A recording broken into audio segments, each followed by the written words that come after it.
Bienvenue sur Africa 24 dans cette nouvelle édition du Non-Stop Info. Voici les titres de l'actualité.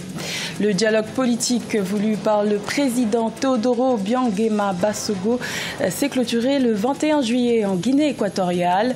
Nous reviendrons sur les principales résolutions prises lors de ce 6e colloque national.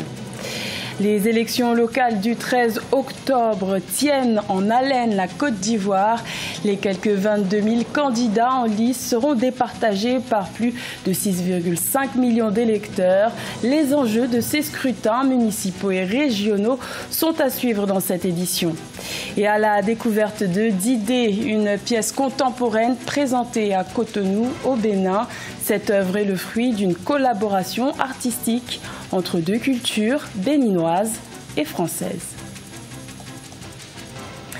Mais tout d'abord, en Tunisie, les élections législatives et présidentielles devraient se tenir en octobre 2019, d'après l'annonce faite par le Premier ministre Youssef Chahed à l'occasion de la Journée nationale des collectivités locales.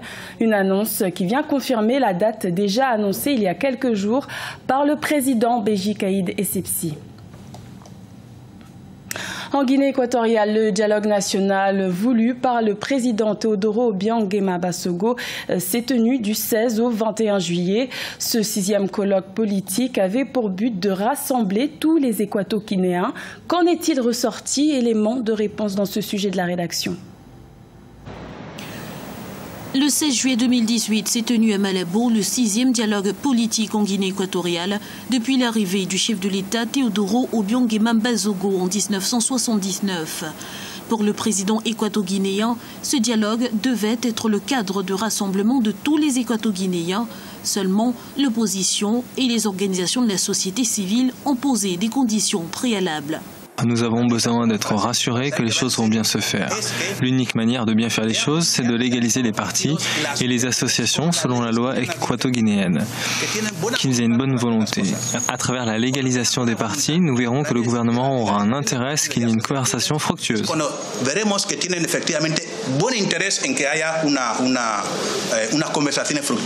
Concrètement, ce 6e dialogue national qui a clos ses travaux le 21 juillet 2018 avait pour objectif de mettre en place une meilleure gouvernance politique, économique pour un mieux-être des Équato-Guinéens. Deux partis d'opposition avaient cependant refusé de signer, donc de reconnaître les conclusions issues de ce dialogue national, invoquant notamment la non-application de l'amnistie pour tous les opposants. C'est la démocratie, ça fait partie du jeu démocratique. L'opposition joue son rôle. On constate évidemment que ce désistement de ce groupe qui ont voulu boycotter le tableau de dialogue, c'était des actions préconçues. Mais le problème véritable qui est passé, c'était qu'ils ont donné des conditions préalables pour que le dialogue puisse s'initier. Ce 12 octobre 2018, la Guinée équatoriale va célébrer les 50 ans de son accession à l'indépendance. Une occasion peut-être pour les Équato-Guinéens de se retrouver pour un meilleur renforcement de la cohésion nationale. Une unité nationale à laquelle le président Teodoro Obiang-Nguema Basogo appelle de tous ses vœux. En Libye, le chef du gouvernement d'union nationale, Fayez al-Sarraj, a procédé le 7 octobre à un remaniement au sein de son cabinet. Un remaniement qui implique 4 portefeuilles, notamment celui de l'économie et celui de l'intérieur, alors que Tripoli a récemment été touché par des affrontements entre milices, faisant une centaine de victimes fin septembre. Un sujet de la rédaction. Le chef du gouvernement libyen Fayez al-Sarraj, soutenu par les Nations Unies, a réorganisé dimanche 7 octobre les postes clés de son cabinet.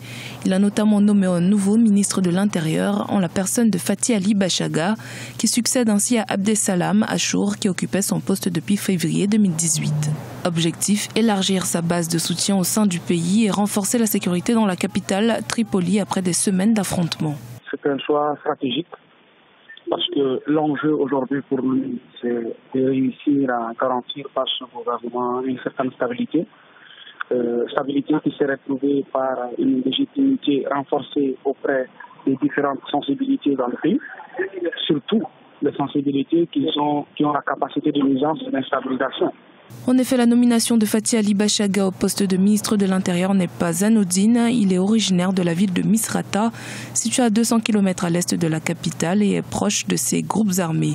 De puissantes milices dont certaines ont pris part aux récents affrontements à Tripoli. Le fait de choisir quelqu'un qui soit proche des milices de la zone de Misrata, dont nous connaissons la position stratégique et l'influence importante dans le pays, serait probablement de nature à renforcer la légitimité de son gouvernement, mais surtout la capacité de celui-ci à avoir une mainmise sur les dynamiques sécuritaires au sein du pays.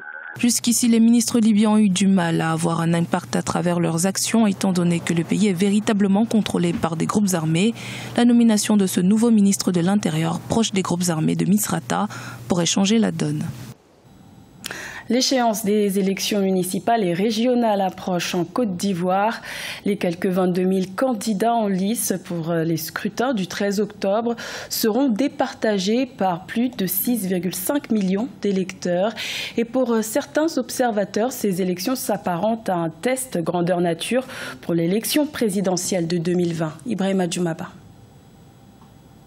Le 13 octobre 2018, les Ivoiriens éliront leurs élus locaux. Ils sont au total 22 000 candidats en lice pour ces élections municipales et régionales qui permettront à terme d'élire 197 maires et 31 présidents de conseils régionaux.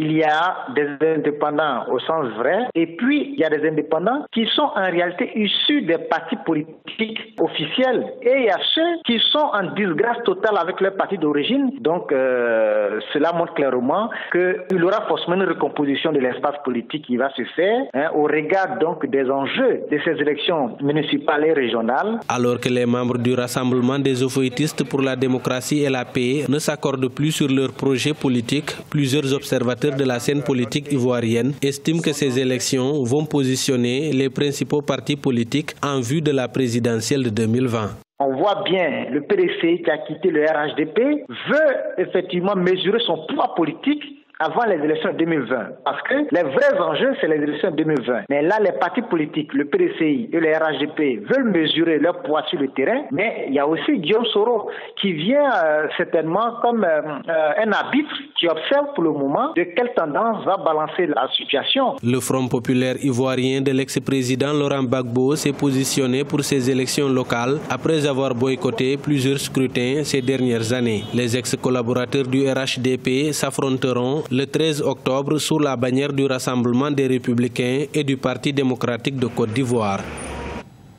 Également dans l'actualité, le produit intérieur brut du Zimbabwe a connu une hausse de 40% d'après une récente mise à jour. Le précédent calcul du PIB du Zimbabwe remonte à 2009, année marquée par l'abandon de la monnaie nationale en faveur du dollar américain. Notons que l'économie du Zimbabwe peine à se relever d'une crise économique provoquée par la réforme agraire mise en place au début des années 2000 par l'ancien président Robert Mugabe. À la découverte d'idées, une représentation artistique contemporaine présentée à Cotonou au Bénin. Cette pièce est née d'une collaboration entre deux cultures, béninoises et françaises, et rend hommage aux femmes. Reportage de notre correspondant Lefty Ounou. La pièce contemporaine dénommée Didé valorise les arts visuels et ceux de la scène au Bénin. Didé signifie « lève-toi » ou « debout » en langue yoruba. Cette création rend hommage aux femmes béninoises et africaines. Elle est le fruit d'une collaboration artistique professionnelle entre les danseurs de la compagnie multicorps du chorégraphe danseur béninois Marcel Befa et l'artiste performeuse française Sarah Trouche. Ils ont porté ce masque et ils ont travaillé aussi sur des qualités qui peuvent être attribuées aux femmes, des qualités de mouvement. Donc on est vraiment sur le questionnement, sur ce rapport entre hommes et femmes. Cet essai chorégraphique promeut les sculptures contemporaines, notamment les masques galédais, richesse culturelle inscrite au patrimoine de l'UNESCO. Il met également en lumière le processus de recherche d'équilibre, d'égalité de force entre la tradition et l'émancipation de la femme dans le monde et en Afrique. Au Bénin, vous avez ces masques qui sont incroyables et qui sont portés par des hommes en honneur des femmes. Et du coup, c'était très intéressant de confronter justement ce rapport au corps de l'homme à Ido Wedo, avec cette figure de l'arc-en-ciel contemporaine. Selon les artistes Marcel Gbefa et Sarah Trouche, Didé constitue des prémices d'une pièce artistique plus vaste.